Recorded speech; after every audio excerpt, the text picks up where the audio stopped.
Hi, hello, namaste. This is Venu sir, Venugopal, Faculty of Science and Technology, S. Eagle Academy. మన రోజువారీ క్లాసులో భాగంగా general science free classes free PDF provide చేస్తూ ఉన్నాము, especially RRB వాళ్ళకి. So RRB జాబ్లో సంబంధించి గ్రూప్ డి కానీ NTPC, ALP, JE, technician, RPF, ఆర్ఆర్బికి సంబంధించి జనరల్ సైన్స్ ఒక ఇంపార్టెంట్ రోల్ ప్లే చేస్తూ ఉంటుంది, మీకు తెలుసు. సో జనరల్ సైన్స్లో భాగంగా biology, physics, chemistry, environment and science and technology and computers, ఈ అన్ని విభాగాలను కూడా మనం డీల్ చేస్తాం. కాబట్టి దానికి సంబంధించి పీడిఎఫ్ అన్ని కూడా మన యాప్లో ఉన్నాయి. సరే, అలాగే పీడిఎఫ్తో పాటుగా రోజువారీ క్లాస్లో భాగంగా ప్రీవియస్ క్వశ్చన్స్, ఇది వరకు 2025 వరకు జరిగినటువంటి ఎగ్జామ్లో ఏవైతే ప్రీవియస్ పేపర్స్ ఉన్నాయో ప్రతి ప్రీవియస్ పేపర్ కూడా మాక్సిమం మనం రోజువారీ క్లాస్లో భాగంగా భరిస్తా ఉన్నాం. రైట్, సి నెక్స్ట్ ఆన్సర్ చూద్దాం. మరి ఈరోజు టాపిక్ ఏంటంటే మనకి ఎన్వైరన్మెంట్.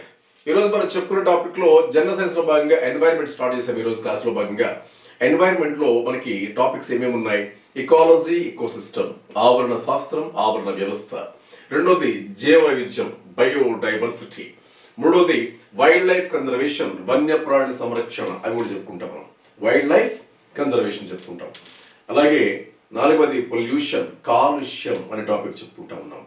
అలాగే దీని తర్వాత ఇక న్యాచురల్ రిసోర్సెస్, సహజ వనరులు, రెన్యూవబుల్, నాన్ రెన్యూవబుల్ చెప్పుకుంటూ ఉంటాడు.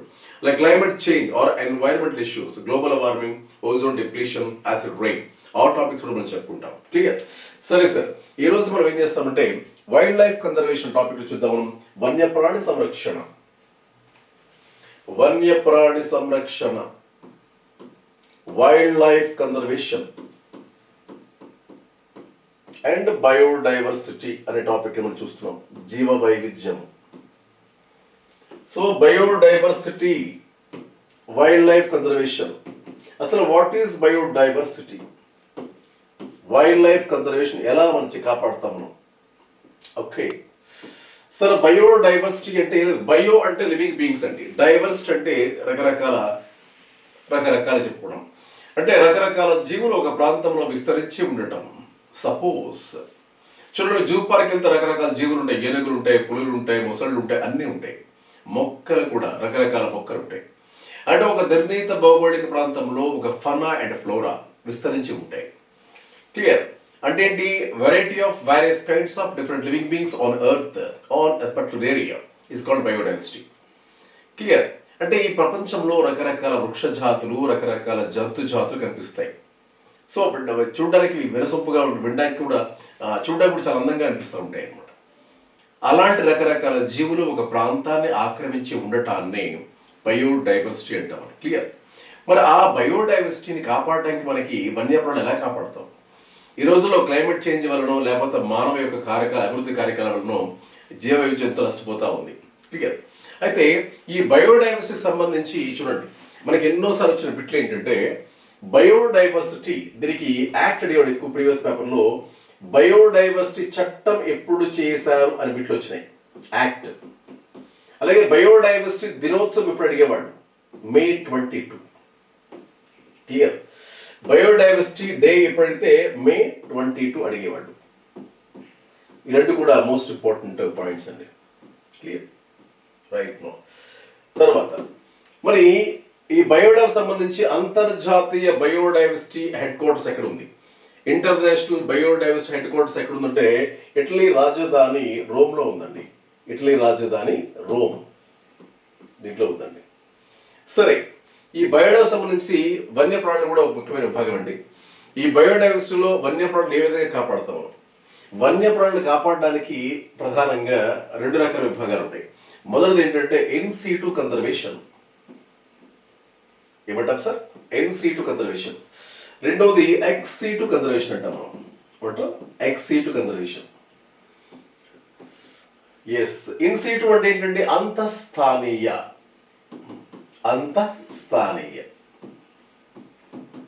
దీన్ని పరస్థానీయ లేదా బాహ్యస్థానీయ అంటాము. క్లియర్? సంరక్షణ. ఇన్ సిటు కన్జర్వేషన్ అంటే ఏంటంటే on site, and we are protecting living beings on natural environment, natural habitat. ఎక్కడ పుడతాయో ఎక్కడ పెరుగుతాయో అక్కడే వాటిని కాపాడాలి. We are protecting wild life and natural habitations. సహజ ఆవాసాల్లోనే ఆ వన్యప్రాణులను కాపాడితే దీని ఇన్ సీటు అంటాం సార్. అంటే ఏంటండి, సహజ ఆవాసాలలో వాటిని కాపాడడం, సహజ ఆవాసాలలో జీవుల సంరక్షణ. So protecting wild life and natural habitation. మరిదేంటిది ఎక్సీటు అంటే ఏంటి, man made environment. So protecting wild life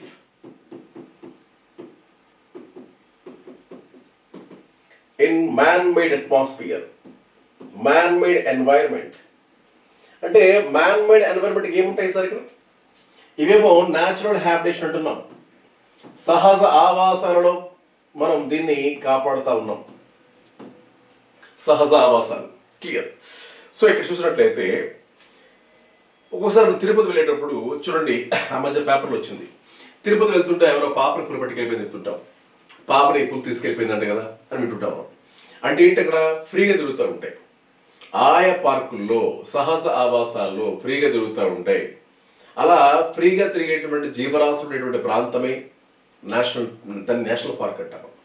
అంటే ఎగ్జాంపుల్, సహజ ఆవాసాల్లో జీవులు కాపాడడానికి ఏర్పాటు చేసిన ప్రదేశాలు కొన్ని ఉంటాయి, అవే నేషనల్ పార్క్, అలాగే biosphere reserve, wild life sanctuary, community reserve, conservative reserve, marine protected areas, sacred grooves. ఇవన్నీ కూడా ఇన్ సీటు కన్జర్వేషన్ అంటాం మనం. అంటే సహజ ఆవాసాల్లో వాటిని కాపాడడానికి ఏర్పాటు చేసిన ప్రదేశాలు చెప్తుంటాం మనం. క్లియర్. చూద్దామా ఒకసారి. మరి in seat conservation, in seat conservation అంటే సహజ ఆవాసాల్లో సంరక్షణ, సహజ ఆవాసాల్లో సంరక్షణ. ఇది రైట్ సార్. మరి ఎగ్జాంపుల్ ఏం చెప్పాం మనం? Yes, national parks. దీన్నే మనం జాతీయ పార్కులు అని చెప్తాం కదా, జాతీయ పార్కులు. ఓకే, ఇది నేషనల్ పార్క్. రెండోది ఏంటంటే బయోస్పియర్ రిజర్వ్స్ అండి, బయోస్పియర్ రిజర్వ్స్. ఓకే, దీన్ని బయోస్పియర్ రిజర్వ్స్ అంటాం మనం. ఓకే, నెక్స్ట్ వన్ ఇంకేమున్నాయి మనకి? ఎస్, వైల్డ్ లైఫ్ శాంక్చురీస్ అంటాం. వైల్డ్ లైఫ్ శాంక్చురీ గతంలో బిట్ వచ్చింది, భారత్లో మొట్టమొదటి వైల్డ్ లైఫ్ శాంక్చురీ ఏంటి అని. దీని అచ్చ తెలుగులో అభయారణ్యం అంటాం. మొట్టమొదటి వైల్డ్ లైఫ్ శాంక్చురీ వేదాంతంగల్, వేదాంతంగల్ తమిళనాడు అంటాం. మొట్టమొదటి బయోస్పియర్ రిజర్వ్ నీలగిరి అంటాం. మొట్టమొదటి national park Jim Corbett national park అంటాం, 1936 ఉత్తరాఖండ్. క్లియర్. మొట్టమొదటి నేషనల్ పార్క్ ఏంటంటే ఉత్తరాఖండ్లో ఉన్నటువంటి జిమ్ కార్బెట్. మొట్టమొదటి బయోస్పియర్ రిజర్వ్ ఏంటంటే నీలగిరి, ఇది బోర్డర్లో ఉంటుందండి, తమిళనాడు, కేరళ, కర్ణాటక. మొట్టమొదటి వన్యప్రాణ సంరక్షణ కేంద్రం ఏంటంటే వేదాంతంగల్, తమిళనాడు. ఇవే కాకుండా కమ్యూనిటీ రిజర్వ్స్ ఉంటాయి, కమ్యూనిటీ రిజర్వ్స్.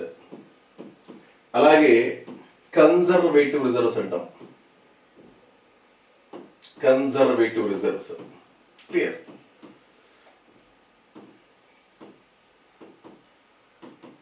అలాగే సాక్రెడ్ గ్రూవ్స్, దీన్ని పవిత్ర తోపులు అంటామండి. పవిత్ర కాడు, దేవతోటీలు, దేవకాడు, సాక్రెడ్ గ్రూవ్స్ అంటాం. ఇప్పుడు మేడారం జాతర ఉంది కదండి, అక్కడ చూడండి, ఆ అడవిలో ఉన్నటువంటి తల్లి కానీ దాని చుట్టూ ఉన్న ఆరాజ్యం మొక్కలు కానీ జంతువులు కానీ ఎవరు టచ్ చేయరు, వేటాడరు కూడా. అలాంటి కొన్ని వృక్ష సంపద ఎక్కువగా ఉన్న ప్రాంతాలలో కొన్ని ఆ ప్రాంతానికి చెందిన దేవతలు ఉంటారు, ది గాడెస్. ఆ దేవతల చోట్ల కానీ ఆ చుట్టుపక్కల చెట్లు కానీ మనం నరకరు, అలాగే జంతువులను వేటాడరు. అలాంటి ప్రాంతాలను ఏమంటామంటే పవిత్ర కాడు అంటాం మనం. క్లియర్. అలాగే ఎంపీఎస్ అంటే మెరైన్ ప్రొటెక్టెడ్ ఏరియాస్, అంటే సముద్ర తీర రక్షిత ప్రాంతాలు అంటాం. ఇవన్నీ కూడా ఇన్ సీటు కన్జర్వేషన్ అంటాం మనం. మరి ఎక్స్ సీటు అంటే ఏంటండి? ఒక్కొక్కసారి చూడండి, మనం ఉంటున్న ప్రాంతాల్లోకి పురుగులు వచ్చేస్తూ ఉంటాయి. ఒక తండాలు ఫారెస్ట్ పక్కనే ఉంటాయండి, అలాంటప్పుడు కూడా వచ్చేస్తూ ఉంటాయి, తండాల్లోకి వచ్చేస్తుంటాయి. అలాంటి పులిని పట్టుకుని మనం జూ పార్క్లో పెడతాం. జూ పార్క్ మనం కట్టిందండి. యూనివర్సిటీలో బొటానికల్ గార్డెన్స్ ఉంటాయి, బొటానికల్ గార్డెన్స్ మనం కట్టింది అది. Tissue culture, gene bank, sperm bank, ఇవన్నీ కూడా మ్యాన్ మేడ్. నర్సరీ, ఇవన్నీ ఏంటంటే మనం కట్టవే కదండి. మన మ్యాన్ మేడ్ అట్మాస్ఫియర్. కాబట్టి వాటిని ఏమంటామంటే ఎక్సీటివ్ కన్జర్వేషన్ అంటాం. ఏమంటాం? ఎక్సీటివ్ కన్జర్వేషన్. ఎక్సీటివ్ కన్జర్వేషన్ అంటాం బాహ్యస్థానీయ సంరక్షణ. దీన్ని బాహ్యస్థానీయ సంరక్షణ అంటాము. క్లియర్? ఇందులో ఏంటంటే బొటానికల్ గార్డెన్స్, అలాగే జూ పార్క్స్ ఇవన్నీ కూడా ఉంటాయండి. జూ పార్కులు కూడా మనకు ఉంటాయి. అలాగే టిష్యూ కల్చర్, కణజాల వర్ధనం లేదా జన్యు బ్యాంకులు, అలాగే స్పెర్మ్ బ్యాంకులు, ఇవన్నీ కూడా చెప్పచ్చు. స్పెర్మ్ బ్యాంకులు, కణజాల వర్ధనం, టిష్యూ కల్చర్. ఓకే, సో ఇవన్నీ కూడా క్రయో ప్రిజర్వేషన్, శీతల సంరక్షణ, క్రయో ప్రిజర్వేషన్. -196°C వద్ద ద్రవ నత్రజనులు, శుక్ర కణాలు, అండ కణాలు, కణజాలాలు, అండాలు, పిండాలు అని నిల్వ చేయొచ్చు కొన్ని వందల సంవత్సరాల పాటు. యశోద మూవీ చూసారా, సమంత. అలా చూసారా, వీళ్ళు అలా ఏం చేస్తారంటే టిష్యూస్ ఏమైనా సరే, కణజాలాలు కానీ, అండాలు కానీ, పిండాలు కానీ, శరీర భాగాలు కానీ కొన్ని వందల సంవత్సరాలు దాన్ని స్టోర్ చేయొచ్చు మనం. క్లియర్? అలా చెయ్యాలి అంటే -196°C వద్ద లిక్విడ్ నైట్రోజన్లో, ద్రవ నత్రజన్లో నిల్వ చేస్తారు. అవి ఎటువంటి పాడవకుండా కొన్ని వందల సంవత్సరాలు స్టోర్ చేయొచ్చు వాటిని. క్లియర్? Right sir. సో ఇక్కడ నేషనల్ పార్క్ ఏ ఏ రాష్ట్రాల్లో ఉంటాయి, ఆ ఏ రాష్ట్రాల్లో ఏ జంతువులు ఉంటాయి అనేటువంటి తెలియాల్సి ఉంటుందండి. చాలా వరకు ఎగ్జాంపుల్స్ ఉంటుంది. గిర్ నేషనల్ ఫారెస్ట్ ఎక్కడ ఉంటుంది? అది గుజరాత్. అక్కడ ఏముంటాయి? ఆసియా సింహాలు ఉంటాయి. భారత్లో ఉండే ఏకైక మెరైన్ నేషనల్ పార్క్, సముద్రంతో కలిసి ఉండే నేషనల్ పార్క్ ఏంటిది? Kutch, Gulf of Kutch. అందులో ఉంటాయి సీ కౌ, దాన్ని డ్యుగాంగ్ అంటాం. అదే ల్యాండ్ వైపున వైల్డ్ యాస్, అడవి గాడిదలు ఉంటాయి. అలాగే భారతదేశం అతిపెద్ద పక్షి ఏంటది? గ్రేట్ ఇండియన్ బస్టర్డ్, పట్ట మేక తల పిట్ట. అది ఎక్కడ ఉంటుంది? ఎస్, డిజర్ట్ నేషనల్ పార్క్ రాజస్థాన్లో ఉంటుందండి. అలాగే వైల్డ్ ఐబెక్స్ అంటే కొమ్ములు తిరిగిన గొర్రె అనమాట. యాక్చువల్గా ఇది గొర్రెలా చూడడానికి ఉంటుంది, ఆ కొమ్ములు రౌండ్గా ఉంటాయి అనమాట. ఇది ఎక్కడ ఉంటాయి? ఇక్కడ ఇది కాశ్మీర్, డచిగామ్, లేదా లడక్, హిమాచల్ ప్రదేశ్ మంచు ఉండే ప్రాంతాలు ఉంటాయి. అక్కడ ఉండే ఫారెస్ట్లో ఉంటుంది. దాని పేరు మౌంటాన్ ఫారెస్ట్ అంటాం. మౌంటానే ఫారెస్ట్లో ఉండేటువంటి జంతువు అది వైల్డ్ ఐబెక్స్ అంటాం మనం. చూడడానికి గొర్రె షేప్లో ఉంటుందండి, ఆ కొమ్ములు తిరిగి ఉంటాయి. అది మంచి ప్రాంతాలు తిరుగుతూ ఉంటుంది ఎక్కువగా. దాని ఆ ఫారెస్ట్ ఏంటంటే మౌంటానే ఫారెస్ట్ అంటాం, మౌంటానే. సో ఇట్లా రకరకాల జంతువులు. ఉప్పునీటి మొసళ్ళు ఉంటాయి. మొసలు మనకి మగ్గర మొసళ్ళని, గేవియాలస్ మొసళ్ళని, ఉప్పునీటి మొసలు చెప్తూ ఉంటాం. గంగా నది, బియాస్ నదిలో ఉండే మొసళ్ళు ఏమంటామంటే గేవియాలస్ అంటాము. మగ్గర మొసళ్ళు నర్మదా నది ప్రాంతాల్లో ఉంటాయి. ఉప్పునీటి మొసళ్ళు ఒడిశా, అండమాన్ నికోబార్ ప్రాంతాలు ఎక్కువగా ఉంటాయి.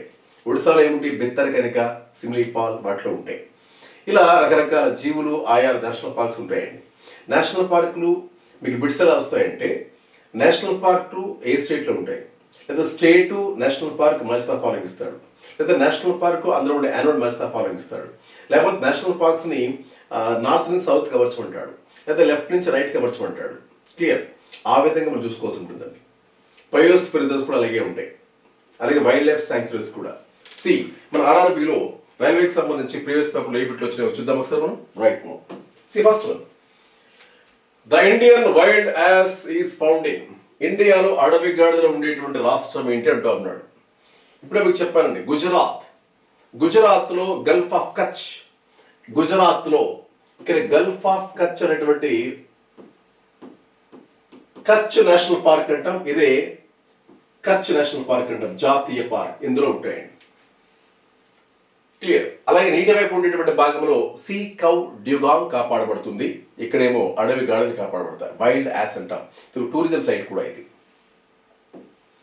Wear are salt water crocodiles found in. ఉప్పు నీటి మొసళ్ళు భారత్లో ఉండేటువంటి ప్రాంతం ఎక్కడని చెప్పాం. ఒడిశా మరియు అండమాన్ నికోబార్ ప్రాంతాలు ఎక్కువగా ఉంటాయి చెప్పాలా మీకు. Right. So Daman Diu archipelago, Karnataka archipelago, Kerala archipelago, Andaman Nicobar islands.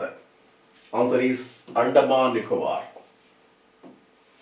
The shaggy horn wild ibex is found in the India. Wild ibex అని చెప్పాము, గొరిల్లా షేప్ లో ఉండి కొమ్ములు తిరిగి ఉంటాయి. అవి ఎక్కడ ఉంటుందండి? మంచు ప్రాంతాలు అంటే కాశ్మీర్, డచ్చిగా, లడక్ అండ్ హిమాచల్ ప్రదేశ్. అక్కడ కూడా ఆ ఏరియా ఫారెస్ట్ అంటే ఏమంటామంటే మౌంటాన్ ఫారెస్ట్ అంటాం మనం. చెప్పా మీకు ఇక్కడ ఉంటుంది thorn forest, tropical deciduous forest, montane forest, mangrove forest. ఇక్కడ చూడండి మౌంటానే ఫారెస్ట్ అంటాం. భారత్ లో ఎక్కువగా ఉండేటువంటి అడవులు ఏంటి అంటే ఇదండి ట్రాపికల్ డెసిడువస్ ఫారెస్ట్ అంటాం. ఉష్ణమండల ఆకురాల్చు అడవులు. భారత్ లో ఎక్కువగా ఉండేటువంటి అటవీ రకం ట్రాపికల్ డెసిడువస్ ఫారెస్ట్, ఉష్ణమండల అటవీ ఆకురాల్చు అడవులు చెప్తా ఉంటాము. క్లియర్. మ్యాంగ్రోవ్ ఫారెస్ట్ ఎక్కడ ఉంటుందండి? మ్యాంగ్రోవ్ ఫారెస్ట్ అంటే సుందర్బన్ డెల్టా అండి, వెస్ట్ బెంగాల్ ఆ ప్రాంతంలో ఎక్కువగా ఉంటుంది. To raise awareness for tiger conservation, when is Global Tiger Day celebrated? అంతర్జాతీయ పులుల దినోత్సవం ఎప్పుడు అని క్వశ్చన్ అడుగుతా ఉన్నాడు. పులుల దినోత్సవం ఎప్పుడైనా మనకి చెప్పాము, ఇందులో చూడండి 26 జూలై, 20 జూలై, 25 జూలై, 29 జూలై. మనకి తెలిసిందే సార్ 29 జూలై. ఎలిఫెంట్స్ ఎప్పుడండి? Elephants day, elephants day August 12 అండి, ఆగస్ట్ 12. ఏనుగుల దినోత్సవం. Head quarters of biodiversity international is located at. అంతర్జాతీయ జీవ వైవిధ్య ప్రధాన కార్యాలయం ఎక్కడికి జరుగుతా ఉన్నాడు?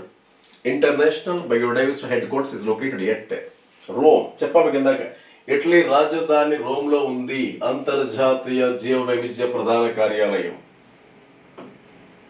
Which of the following states is home to the Great Indian Bustard?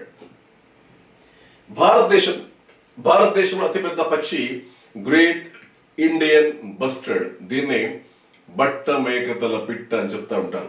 ఈ బట్ట మేకతల పిట్ట ఎక్కడ ఉంటుంది అని చెప్పాము ఇందాక. రాజస్థాన్ లో desert national park. So Rajasthan. Clear. What is virgin vegetation? Virgin అంటే ఏంటండి? వర్జిన్ చెప్తా ఉంటాం, కన్యా రాశి చెప్తుంటాం. యాక్చువల్గా వర్జినిటీ కన్యత్వం అనే పదం వాడుతూ ఉంటారు. క్లియర్. సో అట్లా ఇటువంటి వర్జిన్ అంటే ఎటువంటి పెళ్లి కానటువంటి మహిళలు కూడా వర్జిన్ చెప్తారు జనరల్గా చెప్పుకుంటాం. సో ఇక్కడ కూడా అంతేనండి, ఇటువంటి టచ్ చేయనటువంటి ఫారెస్ట్ అండి. మానవుడి ప్రమేయం లేకుండా పెరిగేటువంటి ఫారెస్ట్ అయి ఉండాలి. అలాగే మానవుడు ఎటువంటి అందులో చెయ్యి పెట్టకుండా ఎటువంటి మానవుడు చెయ్యి పడితే అది పాడైపోతుంది అనేటప్పుడు మానవుడు టచ్ చేయకుండా ఉండేటువంటిది అభివృద్ధి చెందినటువంటి ఫారెస్ట్ ని వర్జిన్ ఫారెస్ట్ అంటామండి. అంటే మానవ ప్రమేయం లేకుండా పెరుగుతుంది, మానవ ప్రమేయం లేకుండా బాగా డెవలప్ అవుతుంది, మానవ ప్రమేయం లేకుండా విపరీత ఫారెస్ట్ డెవలప్ అవుతుంది. దాన్నే వర్జిన్ ఫారెస్ట్ అంటాం. ఇక్కడ చూడండి vegetation that is grown by humans. మానవుడి చేత వేయబడిన వృక్ష సంపద అంటున్నాడు. కాదు, plant community that has been grown by human aid. మానవుడి సహాయంతో చేసిన, ఇది కూడా కాదండి. Vegetation that is grown as a part of afforestation programme. అటవీకరణ అనే కార్యక్రమంలో భాగంగా వేసిన అడవాడుతున్నాడు. కాదండి. మీకు ఇంత చెప్పినట్టుగా plant community that has grown naturally without human aid and has been left undisturbed by human for long time. మనిషి ఎటువంటి డిస్టర్బెన్స్ చేయకుండా ఉండి అసలు మానవుడే పెంచకుండా అదే పెరిగితే అలాంటి దాన్ని వర్జిన్ వెజిటేషన్ అంటారు. చూడండి ఇక్కడ plant community that has grown naturally without human aid. మానవ సహాయం లేకుండా ప్రకృతి పరంగా పెరిగేటువంటి వృక్ష సంపద మరియు has been left undisturbed by human for long time.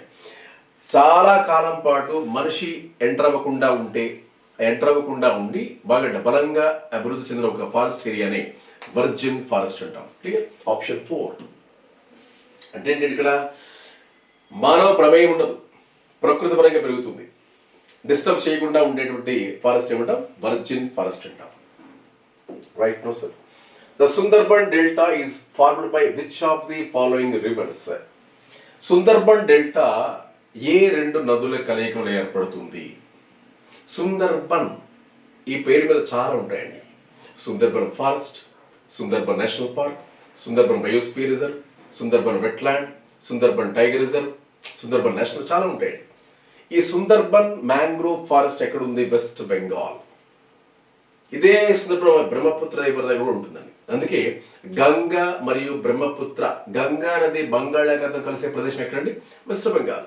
So మనం చెప్పే పాయింట్ ఏంటంటే గంగా మరియు బ్రహ్మపుత్ర నదుల కలయిక వల్ల ఏర్పడేటువంటి ఫారెస్ట్ మ్యాంగ్రోవ్ ఫారెస్ట్ అని చెప్తూ ఉంటారు. ఇక్కడ గంగా అండ్ బ్రహ్మపుత్ర. చూడండి option B. Clear. The Ramsar Convention is related to the conservation of. Ramsar Convention దేనికి సంబంధించినదండి? వేడి సంరక్షణ. చిత్తడి నేలలు, వెట్లాండ్స్, చిత్తడి నేలలు. 1971 ఫిబ్రవరి 2 ఇరాన్లో కాస్పియన్ నది ఒడ్డున రామ్సేర్ అనే పట్టణంలో చిత్తడి నేలల సంరక్షణ సంబంధించి ఒక సమావేశం జరిగింది. దీన్నే రామ్సేర్ కన్వెన్షన్ పిలుస్తూ ఉంటారు. క్లియర్. రామ్సేర్ పట్టణంలో జరిగింది కాబట్టి దాన్ని రామ్సేర్ కన్వెన్షన్ పిలుస్తూ ఉంటారు. క్లియర్. అయితే రామ్సేర్ కన్వెన్షన్ అనేటువంటి పాయింట్ ఏంటంటే ఇక్కడ దీనికి మరొక పేరు ఉంది. దీన్ని వాటర్ ఫౌల్ కన్వెన్షన్ పిలుస్తూ ఉంటారు. Water foul. క్లియర్. దీనికి మరొక పేరు ఏంటండి? Water foul convention. మరొక మాట ఏంటంటే ఇది భారత్లో ఈ రోజు నాటికి నెంబర్ ఆఫ్ వెట్లాండ్స్ ఏంటండి? 96 అండి. ఎప్పటికీ 2026 జనవరి 2 ఈ రోజు నాటికి ఉండే వెట్లాండ్స్ నెంబర్ అంతా 96 అంటాం సార్. ఇది మారుతూ ఉంటాయండి. కరెంట్ డేటా చూసుకుంటున్నాం. Clear. Right sir. Next one.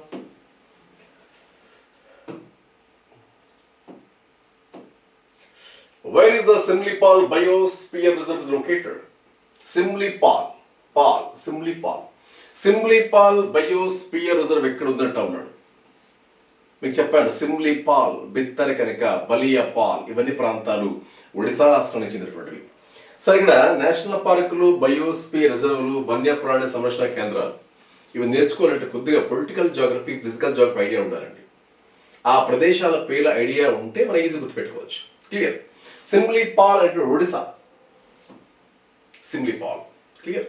నల్ల చారలపులు ఎక్కువ ఉంటాయి, బ్లాక్ స్ట్రైప్ టైగర్స్ ఎక్కువగా ఉంటాయి అక్కడ. Clear. Simlipal. In which of the following states is the Panchamari Biosphere Reserve located? పంచ పాండవులు తిరిగిన ప్రదేశంగా గుర్తింపు పొందిన ప్రాంతమే పంచమరి. ఆ పేరు ఎందుకు వచ్చిందంటే పంచ పాండవులు తిరిగిన ప్రదేశంగా చెప్పుకుంటా ఉంటాడు జనరల్గా, మన హిస్టారికల్ ఈవెంట్ అది. కాబట్టి పంచమరి అనేటువంటి బయోస్పియర్ రిజర్వ్ ఎక్కడ ఉంది? మధ్యప్రదేశ్. యాక్చువల్గా 18 బయోస్పియర్ రిజర్వ్స్ అనేటువంటి ఇండియాలో ఉంటే అందులో 12 యునెస్కో చేత గుర్తింపు పొంది ఉన్నాయి. అయితే అందులో 3 బయోస్పియర్ రిజర్వ్ కలిగిన స్టేట్ ఏంటంటే ఎంపీని, మధ్యప్రదేశ్. అత్యధిక బయోస్పియర్ రిజర్వ్ కలిగిన ప్రాంతం ఏంటంటే మధ్యప్రదేశ్. ఏమున్నాయి? పంచమరి, అలాగే పన్నా, అచానక్మర్, అమర్కంటక్ ఈ 3 అందులో ఉంటాయి. క్లియర్. ఇంకా బయోస్పియర్ రిజర్వ్ గుర్తుపెట్టుకోవచ్చండి. క్రింద కేరళ నుంచి ఈ తూర్పు కోస్తా ప్రాంతం వైపుకి వెళితే చివరి అరుణాచల్ ప్రదేశ్ వరకు ప్రతి స్టేట్లో ఒకటి ఉంటుందండి. ఈజీ గుర్తుపెట్టుకోవచ్చు. బయోస్పియర్ రిజర్వ్ గుర్తుపెట్టుకునే విధానం అది. మ్యాప్ పాయింటింగ్లో కేరళ, తమిళనాడు, ఆంధ్రప్రదేశ్, ఒడిశా, వెస్ట్ బెంగాల్, సిక్కిం, అలాగే మేఘాలయ, అసోం, తర్వాత అరుణాచల్ ప్రదేశ్, అలాగే గ్రేట్ నికోబార్, అండమాన్ నికోబార్ ఉంటాయి. సో ఈ విధంగా ఈ 12 బయోస్పియర్ రిజర్వ్లు ఈ కోస్ట్ లైన్లో ఉంటాయండి. అలాగే వెస్ట్లో గల్ఫ్ ఆఫ్ కచ్, గుజరాత్, అలాగే హిమాచల్ ప్రదేశ్, ఉత్తరాఖండ్ మొత్తంగా 18 ఉంటాయి. ఇందులో 12 మాత్రం యునెస్కో చేత గుర్తింపు పొందినాయి. క్లియర్. Right sir. చూద్దాం. Where is the world's largest coral reef? Sir coral reef ఈ పదం విన్నారా? సరే, కోరల్ రీఫ్ అంటే చూడడానికి పుష్పాల్లా ఉంటాయండి. Flowers looks to be awesome, అందంగా ఉంటాయి. అంత అందంగా ఉండే కోరల్ రీఫ్ ఏంటంటే ఫ్లవర్స్ లా ఉంటాయి కాబట్టి ప్లాంట్ అనుకుంటాం, but it's animal, sea animal. Coral reef అనేది ఒక సముద్రపు జంతువు అండి. సముద్రపు జంతువు చూడ్డానికి పుష్పాల్లా ఉంటాయి, పుష్పాల వలె ఉంటాయి. అందుకే వీటిని ఏమంటారంటే మహాసముద్రపు అడవులు అంటామండి. జల పుష్పాలు అంటాం, వాటర్ ఫ్లవర్స్ అంటాం, రైన్ ఫారెస్ట్ ఆఫ్ ఓషన్ అంటాం. వీటిని మహాసముద్రపు అరణ్యాలను పిలుస్తూ ఉంటారు. అలాగే జల పుష్పాలు అంటారు వీటిని. బట్ యాక్చువల్గా సముద్రపు జంతువు, సీ యానిమల్. జంతు వర్గంలో జువాలజీలో సీలెంటరేటా లేదా రెడేరియా వర్గానికి చెందినటువంటి యానిమల్ అండి. సీ యానిమల్ అంటాం. Clear. Not a plant. Right. అయితే ఈ ప్రమాణం కూడా ఒక రకమైన జీవ వైవిధ్యపు సూచిక, బయోడైవర్సిటీ ఇండికేటర్ అంటాం. ఇలాంటి కోరల్ రీఫ్ పెద్దది ఎక్కడ ఉంది? యాక్చువల్ కోరల్ రీఫ్ ఏంటంటే ఇవి వీటి గురించి చాలా ఇన్ఫర్మేషన్ ఉంటుందండి. వీటిని ఫౌండేషన్ స్పీస్ అంటామండి. ఫౌండేషన్ స్పీషీస్, పునాది జాతులు అంటాం. వీడి అస్థి పంజరాలు చనిపోయిన తర్వాత వీడి అస్థి పంజరాలు చూస్తే CaCO3తో నిర్మితం. చనిపోయిన తర్వాత వాటి అస్థి పంజరాలు దెబ్బలు ఏర్పడతాయి, మట్టి దెబ్బలు. ఎగ్జాంపుల్ లక్షద్వీప్. లక్షద్వీప్ ఎలా ఏర్పడిందేనండి అంటే ప్రవాళ దెబ్బలు చనిపోయిన తర్వాత వాటి అస్థి పంజరాలతో ఏర్పడిన దెబ్బలే ప్రవాళ వ్యక్తిక, ప్రవాళ దిబ్బలు లేదా కోరల్ రీఫ్ అని చెప్తాం. అలాంటి కోరల్ రీఫ్ ప్రపంచంలో అతి పెద్దది గ్రేట్ బ్యారియర్ రీఫ్ అంటాం. అది ఉండే ప్రాంతమే Queensland state, Australia country. So answer is Australia. So ఇట్లా కోరల్ రీఫ్ అనేటువంటిది ముఖ్యంగా ఇంపార్టెంట్, ఒక one of the biodiversity indicators.